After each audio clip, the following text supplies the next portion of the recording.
Vous êtes-vous déjà demandé ce que signifie réellement l'histoire d'Adam et Ève? Est-ce simplement un ancien récit sur un jardin et un fruit défendu? Ou y a-t-il quelque chose de beaucoup plus profond derrière cette narration? Dans cette vidéo, nous plongerons dans les profondeurs de cette histoire biblique pour découvrir ce qu'elle révèle sur la véritable nature de Dieu, l'essence de l'humanité et l'origine du bien et du mal dans le monde. Nous explorerons comment la création et la chute d'Adam et Ève façonnent notre compréhension du péché, de la rédemption et même de notre propre existence. Préparez-vous pour un voyage qui changera la façon dont vous voyez l'histoire de la Bible et peut-être la façon dont vous vous comprenez vous-même et la réalité qui vous entoure. Alors, si vous voulez savoir comment cette histoire millénaire impacte votre vie aujourd'hui, restez avec moi jusqu'à la fin. Le récit de la création et de la chute d'Adam et Ève, tel que présenté dans les premiers chapitres du livre de la Genèse, est un fondement essentiel pour la théologie et la vision chrétienne du monde. Il offre une compréhension profonde de la nature de Dieu, de l'humanité, de l'origine du mal, de la notion de péché et du besoin de rédemption. Pour analyser plus en détail cette histoire, nous devons approfondir chacun de ces aspects en abordant de manière complète la façon dont il façonne la vision biblique du monde et de la condition humaine. La nature de Dieu révélée dans la création. Dieu en tant que créateur souverain. Au début du récit biblique, Genèse 1:1 déclare « Au commencement, Dieu créa les cieux et la terre ». Ce verset initial établit Dieu comme le créateur souverain, indiquant que tout ce qui existe émane de sa volonté et de son pouvoir. La création du monde en 6 jours, suivie du repos le 7e, n'est pas simplement une description chronologique, mais une révélation du caractère de Dieu comme un être qui crée avec ordre, but et intentionnalité. Il ne fait pas seulement surgir la vie du chaos, mais établit un cosmos ordonné, où chaque élément a sa place et sa fonction. La création est décrite comme bonne à plusieurs reprises dans Genèse 1, culminant avec la déclaration que tout était très bon après la création de l'homme et de la femme. Cela révèle que Dieu est bon et qu'il a créé un monde qui reflétait cette bonté. Contrairement à d'autres cosmogonies anciennes qui décrivent souvent la création comme le résultat de conflits entre dieux ou comme un sous-produit du chaos, le récit biblique présente un Dieu qui crée par désir de partager la vie, l'harmonie et la beauté. Dieu comme un être relationnel, en plus d'être souverain et tout-puissant, le récit de la création révèle également Dieu comme un être relationnel. Il crée l'être humain à son image et ressemblance. Genèse 1:26-27. Une expression qui a été interprétée de diverses manières au cours de l'histoire, mais qui indique fondamentalement que les êtres humains ont été créés pour refléter des aspects du caractère divin. Cela inclut la capacité de se relier, d'aimer, de créer et de gouverner. L'interaction de Dieu avec Adam et Ève dans le jardin d'Éden est personnelle et intime. Il leur parle, leur donne des instructions et leur confie la responsabilité de prendre soin de la création. En plaçant Adam dans le jardin pour le cultiver et le garder, Genèse 2:15, et en amenant les animaux pour qu'Adam les nomme, Genèse 2:19-20, Dieu établit une relation de coopération avec l'humanité. Il est un Dieu qui ne se contente pas de créer, mais qui désire aussi une relation avec ses créatures, démontrant ainsi amour, sollicitude et engagement personnel. L'ordre moral divin. Dans la création, Dieu établit un ordre moral. Il crée Adam et Ève et leur donne la liberté de jouir de tous les arbres du jardin, à l'exception de l'arbre de la connaissance du bien et du mal. Genèse 2:16-17. Cet ordre établit une relation d'autorité entre Dieu et l'humanité. La présence de l'arbre de la connaissance du bien et du mal sert de rappel de la souveraineté de Dieu et de la nécessité de l'obéissance. L'ordre de Dieu n'est pas arbitraire, mais un acte d'amour, fixant les limites à l'intérieur desquelles la vie humaine peut s'épanouir. Il donne aux êtres humains la capacité de choix, un reflet du libre arbitre, tout en établissant les conséquences de la désobéissance. Tu mourras certainement. Genèse 2:17. La nature de l'humanité et son but. La dignité de l'être humain. Être créé à l'image de Dieu confère à l'être humain une dignité unique. Dans Genèse 1, 26-27, cette affirmation suggère que les êtres humains ont été créés pour refléter le caractère de Dieu de manières uniques, notamment la rationalité, la moralité, la créativité et la capacité de relation. Ils sont créés pour gouverner sur la création, servant de représentants de Dieu sur la terre. Cette vocation royale est vue dans les instructions de Dieu pour assujettir la terre et dominer sur les créatures. Genèse 1, 28. Cette domination, cependant, n'est pas destructrice, mais un appel à prendre soin de la création, reflétant la gouvernance aimante et attentionnée de Dieu. Relation et complémentarité.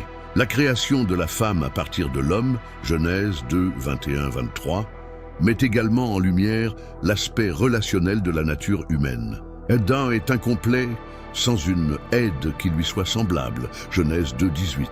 Dieu crée Ève comme une compagne, égale en dignité et en valeur, mais différente et complémentaire dans sa fonction. La relation entre l'homme et la femme est une image de l'unité et de la diversité dans la relation humaine. Ils sont appelés à vivre en union, devenant une seule chair, Genèse 2, 24, ce qui symbolise la profondeur et l'intimité de la relation humaine. Cette union reflète également l'intention de Dieu pour la vie en communauté et pour les relations qui transcendent le couple, s'étendant à la famille et à la société dans son ensemble. La signification de la chute d'Adam et Ève. La rébellion contre Dieu. Le récit de la chute dans Genèse 3 révèle la nature du péché comme une rébellion contre l'ordre établi par Dieu. Le serpent, qui représente l'opposition au dessein divin, tente Ève en remettant en question la bonté et l'autorité de Dieu. Dieu a-t-il réellement dit? Genèse 3, 1. Ce questionnement suggère un doute sur le caractère de Dieu et son ordre. En choisissant de manger le fruit défendu, Adam et Ève ne commettent pas seulement un acte de désobéissance. Ils cherchent à usurper la position de Dieu, décidant par eux-mêmes ce qui est bien et mal. Ils cherchent à être comme Dieu, Genèse 3, 5, niant leur condition de créature dépendante et soumise au Créateur. Les conséquences de la chute. La désobéissance d'Adam et Ève a des conséquences profondes et vastes. Ils expérimentent la honte et l'aliénation, réalisant leur nudité et tentant de se couvrir, Genèse 3, 7. Cette honte indique une rupture dans la relation avec Dieu, avec eux-mêmes et entre eux. Ils tentent de se cacher de Dieu, montrant que le péché entraîne la séparation et la peur.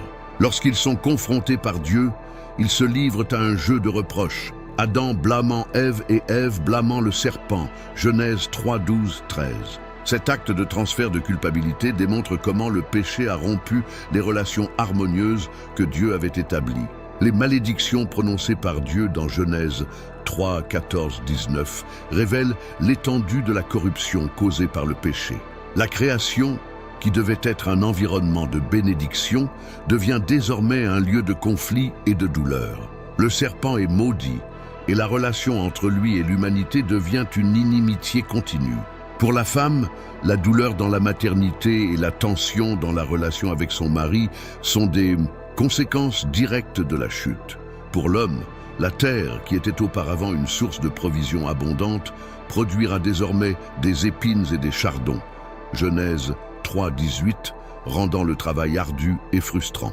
Mort spirituelle et physique. La promesse qu'il mourrait certainement s'il mangeait du fruit, Genèse 2, 17, s'accomplit de plusieurs manières. Il ne meurt pas physiquement immédiatement, mais la mort spirituelle se produit instantanément, symbolisée par la séparation d'avec Dieu. Ils sont expulsés du jardin d'Éden, empêchés d'accéder à l'arbre de vie, ce qui entraîne une mort physique éventuelle. Genèse 3, 22, 24. Ainsi, le péché apporte une double mort. La mort spirituelle, qui est la séparation d'avec Dieu, et la mort physique, qui est le retour à la poussière de la terre. Genèse 3, 19. L'entrée de la mort dans le monde marque une transformation radicale de la condition humaine, la rendant mortelle et sujette à la souffrance. L'impact de la chute sur la compréhension du péché et de la rédemption. La nature du péché. Le péché, selon le récit biblique, n'est pas seulement un ensemble d'actes erronés, mais une condition de rébellion et d'aliénation de la volonté de Dieu. C'est un état d'être qui affecte toute la nature humaine, corrompant le cœur, l'esprit et le corps. La chute d'Adam et Ève montre que le péché a des conséquences cosmiques, affectant non seulement les individus, mais toute la création. Toute l'humanité est, d'une certaine manière, impliquée dans la chute, une idée développée plus tard dans la théologie chrétienne comme le concept du péché originel. Comme Paul l'écrit dans Romains 5,12, « C'est pourquoi, comme par un seul homme, le péché est entré dans le monde, et par le péché la mort, et qu'ainsi la mort s'est étendue à tous les hommes, parce que tous ont péché. » La promesse de rédemption. Malgré les conséquences dévastatrices du péché, le récit de la chute contient également une promesse de rédemption. Genèse 3,15, connu comme le proto-évangile ou premier évangile, annonce un futur conflit entre la descendance de la femme et la descendance du serpent. Dieu déclare que la descendance de la femme écrasera la tête du serpent, bien que celui-ci blesse son talon. Ce verset est souvent interprété par les théologiens chrétiens comme une prophétie de la venue de Jésus-Christ qui serait blessé à la croix, le talon blessé, mais qui, par sa résurrection, vaincrait le pouvoir de Satan et du péché, la tête écrasée. Cette promesse initiale pointe vers le plan de Dieu pour la rédemption de l'humanité. Bien que la chute ait apporté le péché et la mort, elle n'est pas le chapitre final de l'histoire biblique. Dieu initie immédiatement son plan rédempteur qui se développera à travers l'histoire d'Israël, culminant dans la vie, la mort et la résurrection de Jésus-Christ. L'espérance de la rédemption est une partie essentielle du message biblique, qui affirme que Dieu n'abandonne pas sa création, mais œuvre pour la restaurer. L'influence de la création et de la chute sur la vision biblique du monde. Origine du monde, la vision biblique de la création comme une œuvre intentionnelle d'un Dieu bon et aimant contraste avec d'autres visions anciennes du monde. La Bible présente l'univers comme un lieu créé avec ordre, signification et but, et non comme le résultat de forces chaotiques ou de caprices des dieux. Cette vision influence la manière dont les chrétiens comprennent la réalité. Le monde est un lieu où la présence de Dieu peut être reconnue et où les êtres humains ont un rôle significatif en tant que gardiens de la création. Condition humaine. La condition humaine est caractérisée par un paradoxe. D'une part, l'humanité a été créée à l'image de Dieu avec dignité, valeur et but. D'autre part, la chute révèle une corruption radicale, rendant l'humanité sujette au péché, à la rébellion et à la séparation d'avec Dieu. Cette dualité façonne la compréhension chrétienne de l'être humain comme une créature déchue, mais aussi comme un être rachetable. L'être humain, malgré son état déchu, possède encore une valeur intrinsèque aux yeux de Dieu et est l'objet de son amour rédempteur. L'histoire de la création et de la chute d'Adam et Ève nous révèle un Dieu qui est à la fois transcendant et immanent, un créateur souverain et un être relationnel qui désire une relation avec ses créatures. Elle révèle l'humanité comme porteuse de l'image divine, créée pour vivre en communion avec Dieu et avec la création, mais aussi comme des créatures déchues qui ont choisi la rébellion et subi les conséquences de la séparation d'avec Dieu, de la corruption morale et de la mort. Cependant, le récit pointe également vers l'espérance de la rédemption, insinuant le plan de Dieu pour restaurer la relation brisée entre lui et l'humanité. Ce récit façonne la vision chrétienne du monde et de la condition humaine, offrant des réponses aux questions fondamentales sur l'origine du mal, la nature du péché et le besoin de rédemption. Il sert de toile de fond pour tout le message biblique, depuis la promesse d'un rédempteur dans Genèse 3,15 jusqu'à l'accomplissement de la rédemption en Jésus-Christ présenté dans le Nouveau Testament. En fin de compte, l'histoire d'Adam et Ève nous invite à réfléchir sur notre propre condition de créature déchue, à reconnaître notre besoin de grâce et à espérer la restauration offerte par Dieu. Et maintenant que nous avons plongé dans l'histoire d'Adam et Ève, il est clair que ce n'est pas seulement une histoire sur un homme, une femme et un jardin. C'est un reflet profond de la condition humaine, de notre quête de sens et de notre lutte constante entre le bien et le mal. Elle nous montre la nature d'un Dieu qui désire une relation, mais qui nous donne aussi la liberté de choisir. Elle révèle notre inclination à la rébellion, mais aussi notre espoir de rédemption. La chute d'Adam et Ève n'est pas seulement un événement isolé du passé, c'est un miroir de notre propre voyage. Et la promesse de rédemption qui commence là, au début de tout, continue de vivre aujourd'hui. Nous sommes appelés à réfléchir sur ces vérités et à chercher à vivre une vie qui honore cette histoire de création, de chute et de rédemption.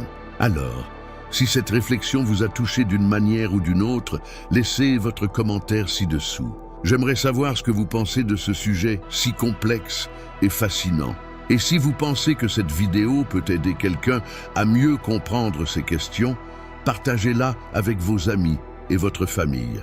Et n'oubliez pas de vous abonner à la chaîne et d'activer les notifications pour ne pas manquer les prochaines vidéos. Avant de terminer, faisons une courte prière ensemble. Seigneur Dieu, nous te remercions de nous révéler tant de vérités à travers l'histoire d'Adam et Ève. Puissions-nous comprendre plus profondément ta nature et notre propre condition humaine. Aide-nous à chercher ton chemin, à reconnaître notre besoin de rédemption et à vivre en accord avec ton dessein. Que cette réflexion apporte une transformation à nos cœurs et nous rapproche de toi. Au nom de Jésus, Amen. Merci beaucoup d'avoir regardé. Que Dieu vous bénisse tous et nous nous retrouvons dans la prochaine vidéo.